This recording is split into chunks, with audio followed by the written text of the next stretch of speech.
Salut tout le monde et bienvenue pour une nouvelle vidéo sur Who Got Next. Comme vous l'avez sûrement vu sur les réseaux sociaux hier, j'ai décidé de ne pas sortir la vidéo un dimanche étant donné le programme chargé qu'on avait avec le début des playoffs de la WNBA, mais également la finale de l'Eurobasket masculin, et donc on se retrouve aujourd'hui pour une vidéo spéciale Euroleague. Car oui, si vous ne le savez toujours pas, l'Euroleague reprend ses droits à partir de cette semaine, enfin pas tout à fait, puisque les équipes qui fouleront les parquets ne sont à l'heure actuelle toujours pas qualifiées et doivent donc passer par les barrages qualificatifs. 10 équipes pour seulement 5 places dans le but de rejoindre le gratin européen. Voilà ce qui nous attend pour les 2 prochaines semaines. Avant de démarrer la vidéo, n'hésitez pas à liker et à vous abonner si c'est toujours pas fait, mais également à me dire dans les commentaires si, comme moi, vous avez hâte que la saison d'Euroleague commence.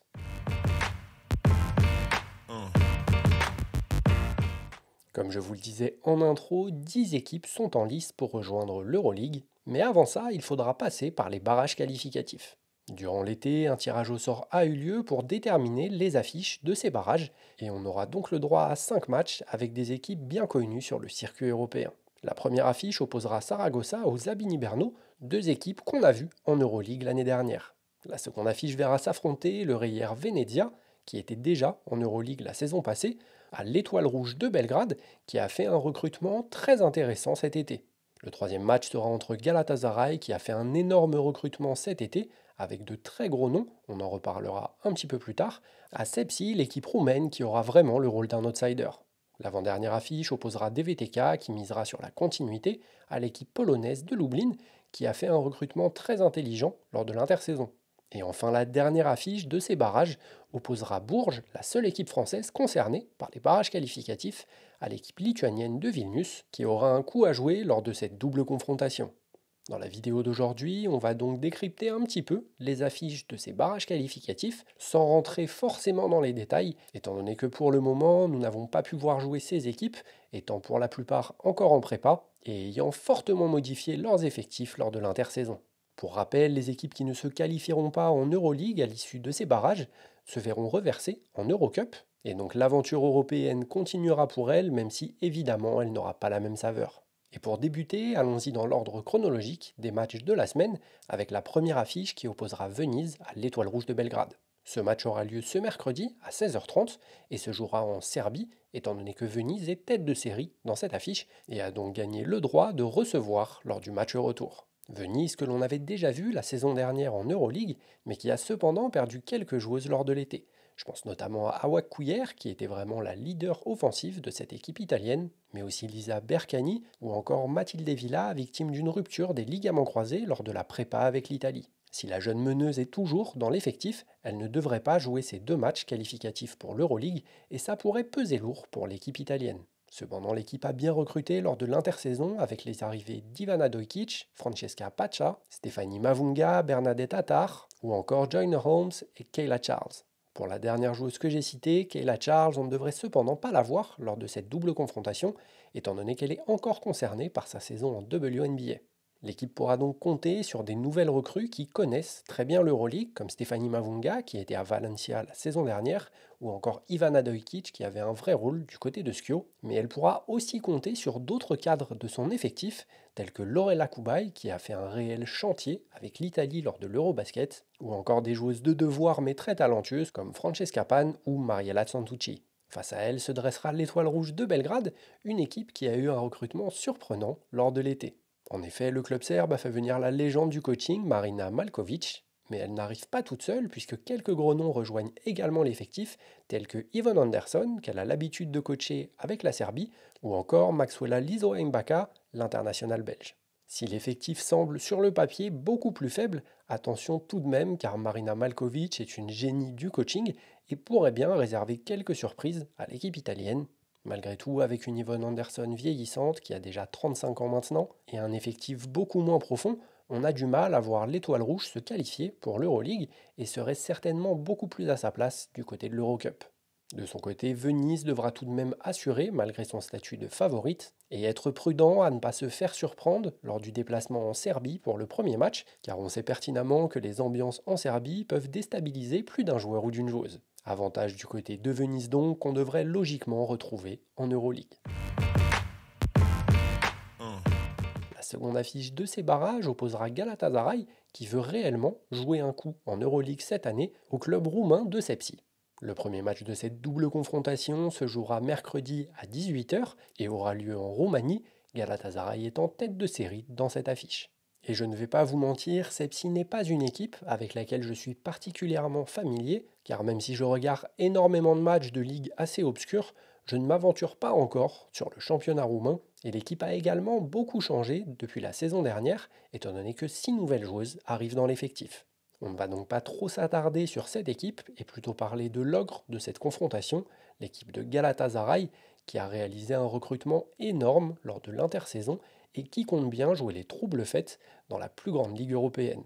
Si la saison dernière, le club pouvait s'appuyer sur les fulgurances de Julie Van Loo par exemple, cette année, quasiment tout l'effectif a été renouvelé et on retrouve de très gros noms sur le circuit européen et pas que. Fraîchement sacrée championne d'Europe avec Prague, Teya Oblak rejoint le club turc, mais elle n'arrive pas seule puisque Awak Kuyer, dont on parlait tout à l'heure, quitte Venise pour rejoindre la Turquie également. Et ce n'est d'ailleurs pas la seule joueuse à quitter l'Italie puisque Dorka Youas, qui jouait à Schio la saison dernière et qui a fait l'impasse sur sa saison WNBA, revêtira les couleurs de Galatasaray cette année. Mais le recrutement est loin de s'arrêter là, puisque le club turc a également fait venir Elizabeth Williams, l'intérieur WNBA, qui jouait au Chicago Sky cette saison, et qui ne devrait donc pas trop tarder à rejoindre l'équipe, la saison étant terminée pour Chicago. Et le club ne s'est pas arrêté là, puisqu'il a fait venir la vétérante Camilla Smalls pour renforcer les rangs de son équipe, avant évidemment de parler de la très grosse recrue de l'intersaison, il s'agit de Marine Johannes. Après seulement une année du côté de Mersin et une finale d'Euroleague perdue face à Prague, l'internationale française a décidé de faire ses valises et de partir de l'autre côté de la Turquie pour avoir, on l'espère, un peu plus de responsabilité dans sa nouvelle équipe. Évidemment, et vous vous en doutez, Marine Johannes ne sera pas présente lors des matchs de barrage, étant donné qu'elle est encore concernée par les playoffs avec son équipe de New York, même si au final elle pourrait sûrement revenir en Europe, étant donné que Sandy Brondello a décidé de ne pas du tout la faire jouer. Lors de ces barrages, le club turc pourrait donc aligner une doublette Awak Kuyer Dorka Youaz à l'intérieur, et ça fait forcément des dégâts, surtout quant à la baguette de cette équipe, elles pourront bénéficier du savoir-faire et de l'intelligence de Teya Oblak. Un recrutement XXL donc qui devrait leur permettre de rejoindre assez facilement l'Euroleague malgré les absences. Ce Galatasaray nouvelle version fait donc figure d'épouvantail dans ces barrages qualificatifs et ne devrait faire qu'une bouchée de l'équipe de Sepsi, même si, comme toujours, on n'est jamais à l'abri d'une surprise. Malgré tout, ça serait un véritable choc si l'équipe turque venait à sortir dès maintenant de la compétition européenne. On enchaîne avec la troisième affiche de ce barrage avec une confrontation entre Saragossa et Brno. Deux équipes, comme je le disais tout à l'heure, qu'on a vues en Euroleague la saison dernière, mais les effectifs ont bien changé avec la perte de certaines joueuses qui avaient un rôle clé lors de la saison précédente, et c'est une affiche qui est bien plus ouverte qu'on ne pourrait le penser. La première confrontation aura lieu ce jeudi à 18 h et se jouera du côté de Brno, puisque Saragossa est tête d'affiche dans cette opposition. Le club espagnol est d'ailleurs certainement favori aux yeux de beaucoup de monde, mais attention au club tchèque qui pourrait bien les surprendre. En effet, si elles ont perdu Emma Tchekova, partie du côté de Prague, qui était une joueuse majeure la saison dernière, elles gardent tout de même un effectif très solide, mené notamment par Eliska Hamsova, qui a fait un très bel Eurobasket avec la République tchèque, ou encore Laura Djouskaite, qui a été une option offensive déterminante pour la Lituanie dans ce même Euro. Pour les épauler, l'équipe tchèque a recruté Minia Touré lors de l'intersaison. La Française a d'ailleurs fait quelques passages en WNBA, avec notamment une fin de saison du côté de Connecticut, où elle a pu montrer de belles promesses. Elle apportera des qualités de scoring et de percussion à une équipe qui pouvait parfois en manquer la saison dernière, et son duo avec Eliska Hamsova sur le backcourt pourrait bien faire des dégâts face à l'équipe espagnole. Au-delà de l'arrivée de Minia, le club a également recruté Artemis Panou en provenance de Bourges. La joueuse grecque qui sort d'une saison et d'un euro en demi-teinte va avoir à cœur de montrer qu'elle peut encore jouer au plus haut niveau et apportera surtout son expérience à une équipe qui est assez jeune au final. Si Eliska Hamsova réitère des performances similaires à ce qu'on a pu voir pendant l'Eurobasket et qu'elle arrive à passer le cap qu'on attend d'elle, elle pourrait franchement poser de vrais problèmes à l'équipe de Saragossa et Brno pourrait alors devenir un vrai poil à gratter et penser à une possible qualification. Partons de l'autre côté de cette affiche, en Espagne, du côté de Saragossa, où l'équipe pourra s'appuyer sur un noyau dur qu'elle avait déjà la saison dernière, avec Mariona Ortiz, Elena Pueyo, Nerea Hermosa par exemple, ou encore Stéphanie Maouli. Le club espagnol a aussi fait le choix de se séparer de ces deux américaines lors de l'intersaison, Exit Tanaya Atkinson et Markisha Gatling, qui ont rejoint d'autres écuries, tandis qu'elles accueillent la championne d'Europe en titre du côté de Prague, Veronika Vorakova, mais également Nadia Fingal, qui était du côté de Valence, Ornella Bancolé, qui a fait une belle saison en LFB, ou encore Aminata Gay et Mary Tempe. Mais le gros nom du recrutement de Saragosse pendant l'intersaison, c'est celui de Carla Leight, qui quitte Villeneuve d'Ascq pour rejoindre le club espagnol et qui voudra vraiment passer un cap pour une nouvelle saison en Euroleague. Malgré tout, vous vous en doutez, Carla Leight ne sera, tout comme Marine Johannes, pas présente lors des barrages qualificatifs, étant elle aussi concernée par les playoffs du côté de Golden State, même si ceci devrait s'arrêter beaucoup plus vite que pour New York. Il sera impossible pour elle de prendre part à l'un des deux matchs de qualification. Malgré son absence, Saragossa a un effectif qui, sur le papier, est bien plus profond et bien plus talentueux que celui de Brno. Attention tout de même, car on les a déjà vus déjouer. On sait qu'offensivement, c'est une équipe qui a beaucoup de mal à développer son jeu et que défensivement, elle arrive malgré tout à faire déjouer ses adversaires. Il faudra faire attention donc pour Brno à ne pas se laisser emmener dans un faux rythme qui pourrait profiter à Saragossa. Mais avec des changements significatifs dans l'effectif, on peut se demander à quel point l'équipe de Saragossa va être prête à jouer avec des automatismes lors de ces barrages, et la confrontation pourrait donc être bien plus ouverte qu'on ne le pense. Après avoir raté le Final Six à la maison de très peu la saison dernière, Saragossa ne voudra pas passer de nouveau à côté d'une occasion de jouer l'Europe, et elles sont malgré tout les favorites dans cette opposition. À voir maintenant ce que la réalité du terrain nous réserve. L'avant-dernier match de cette semaine opposera la seule équipe française de ces barrages qualificatifs, l'équipe de Bourges, qui a participé au Final Six la saison dernière, à l'équipe lituanienne de Vilnius. Le match aura lieu ce jeudi à 18 h en même temps que le match précédent, celui de Saragossa, et se jouera en Lituanie, Bourges est en tête de série dans cette opposition.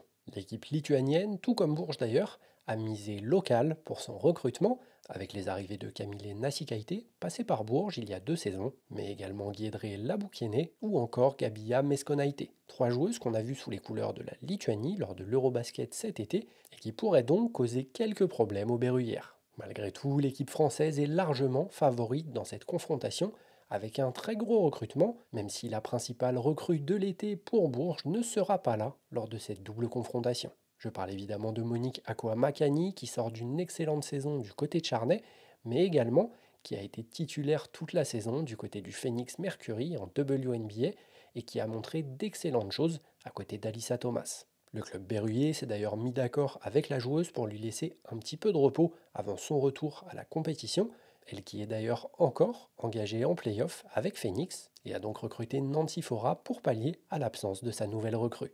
A noter également les arrivées de 2 internationales françaises, Maeva Djabditaldi, qui était elle aussi à Charnay l'année dernière avec Monique, mais aussi l'arrivée de Marie-Paul Fopossi, un an seulement après son arrivée du côté de Villeneuve d'Ascq. Le club a clôturé son recrutement avec l'arrivée de Elodie Nègre en provenance de Montpellier, qui est d'ailleurs nommée capitaine pour cette saison.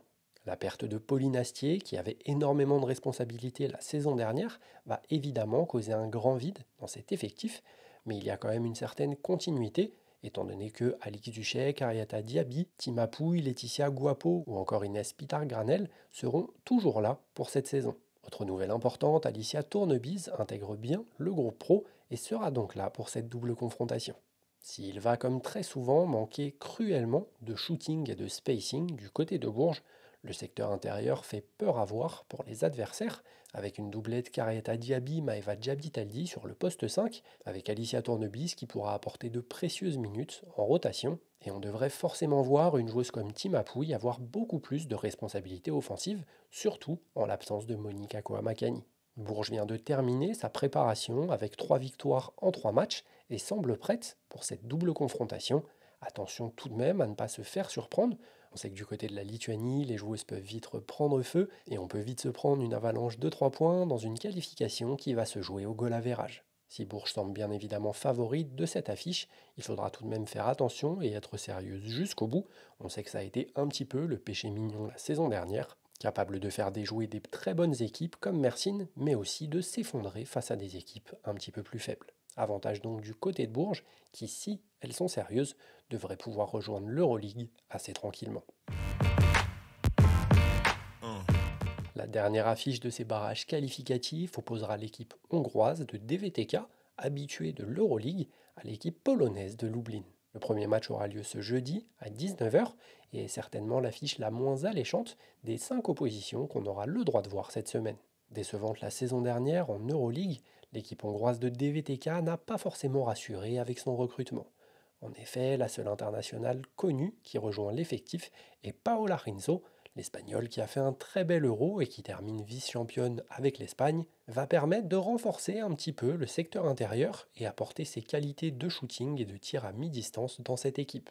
Au-delà de ça, difficile de réellement juger l'intersaison de DVTK. Je ne vais pas vous mentir, c'est également pas une équipe que je suis beaucoup hors des compétitions européennes et c'est donc dur pour moi de savoir à quoi va ressembler réellement cette équipe. De l'autre côté, Lublin n'a pas chômé avec son recrutement pendant l'intersaison, avec les arrivées de Markisha Gatling en provenance de Saragossa, ou encore Laura Haril sur le secteur intérieur qui jouait avec Iana Martin du côté de Salamanque, mais également Destiny Slocum, qu'on a vu en LFB du côté de Basketland la saison dernière, et qui a mis quelques cartons offensifs, même si son irrégularité a coûté cher par moment à l'équipe des Landes, et qui enregistre également l'arrivée de la Française Sia Ridar, draftée cet été en WNBA. Si l'équipe polonaise aura évidemment beaucoup moins de vécu collectif que DVTK, le recrutement fait plaisir à voir pour une équipe aussi petite à l'échelle européenne, et elle pourrait très bien surprendre une habituée de l'Euroleague.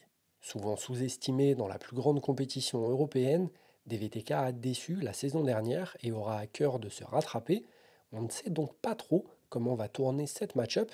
L'avantage semble aller de leur côté, même si le recrutement de Lublin et la paire intérieure Markisha Davis-Laura Haril, accompagnée de Destiny Slocum à la main, peut vraiment faire des ravages, en particulier en barrage qualificatif. Plus tard, en cas de qualification en Euroleague, ça risque d'être un peu juste pour réellement faire un coup. Avant de se quitter, jetons d'ailleurs un œil au groupe déjà formé de l'Euroleague et voir quels seront les possibles groupes pour les clubs qui vont se qualifier lors des barrages. Dans le groupe A, on retrouve donc Prague, championne d'Europe, avec Girona qui sort d'une très belle saison en Liga Endesa, et également le club polonais de Gdynia. La dernière équipe de ce groupe sera le vainqueur de la confrontation entre Bourges et Vilnius, et donc on pourrait donc avoir dès la première journée de l'Euroleague une confrontation entre Prague et Bourges, et donc le retour de Polinastier au Prado. Dans le groupe B, on aura un groupe très relevé avec Schio, Sopron et les Flammes Carolo, mais également le vainqueur de la troisième affiche de ces qualifications, qui sera le vainqueur entre Galatasaray et Sepsi. On pourrait donc avoir l'Ogre turc qui rejoint un groupe déjà très relevé. Dans le groupe C, Fenerbahçe et Valencia font figure d'épouvantail. Ces deux clubs se rejoignent encore une fois en phase de poule. Je pense que Valencia doit en avoir un petit peu marre et seront accompagnés de l'Olympiakos, mais également de l'équipe qui va se qualifier entre DVTK et Lublin, la match-up dont on vient de parler. Le dernier groupe, c'est le groupe D avec Mersin qui a fortement modifié son effectif, accompagné de Basketland, championne de France en titre, qui seront accompagnés de deux équipes qui seront passées par les barrages, les vainqueurs de la confrontation entre Saragossa et Brno, mais également le vainqueur de la confrontation entre Venise et l'Étoile Rouge de Belgrade. On pourrait donc avoir un groupe assez ouvert avec Saragossa, Venise, Basketland et Mersin, et là, bon courage pour déterminer qui sortira de ce groupe. On reviendra évidemment sur ces groupes en faisant une petite preview de la même manière que celle d'aujourd'hui lors des prochaines semaines avant le début de la compétition qui aura lieu le 8 octobre prochain. Voilà, on a fait le tour pour aujourd'hui. Merci à tout le monde d'avoir regardé la vidéo jusqu'au bout. J'espère que ça vous aura plu. C'est toujours difficile de réaliser des petites previews, si on peut vraiment appeler ça comme ça, en début de saison, étant donné qu'on a très peu d'informations sur le basket féminin pendant l'été, et c'est difficile de suivre les équipes. En tout cas, j'espère que ça vous aura plu et que ça vous aura aidé à en savoir un peu plus sur les différentes équipes de ces barrages. Avant de se quitter, n'hésitez pas à liker la vidéo, à vous abonner si c'est toujours pas fait, et à me dire dans les commentaires quelles sont selon vous les 5 équipes qui vont se qualifier pour l'Euroleague parmi les 10 équipes qui sont concernées par les barrages qualificatifs. Une dernière chose avant qu'on se laisse, pour donner un petit peu de force aux copains, J'ai été invité jeudi dernier sur Swish Swish pour parler sur Twitch des coachs de WNBA et faire un petit bilan de la saison. Donc si vous ne l'avez pas vu en live, n'hésitez pas à aller voir ça. C'est disponible en replay, je vous mettrai le lien en description. Et j'ai également été invité sur la chaîne YouTube de Coast to Coast avec Ghislain que vous avez déjà vu sur cette chaîne. Même chose, vous aurez le lien en description. On en a parlé un petit peu de WNBA et des playoffs qui sont en cours en ce moment même. Une nouvelle fois, merci à tout le monde d'avoir regardé la vidéo jusqu'au bout. On se retrouve dimanche prochain pour parler des résultats des premiers matchs de la qualification pour l'Euroleague. Passez une très bonne semaine. Peace out.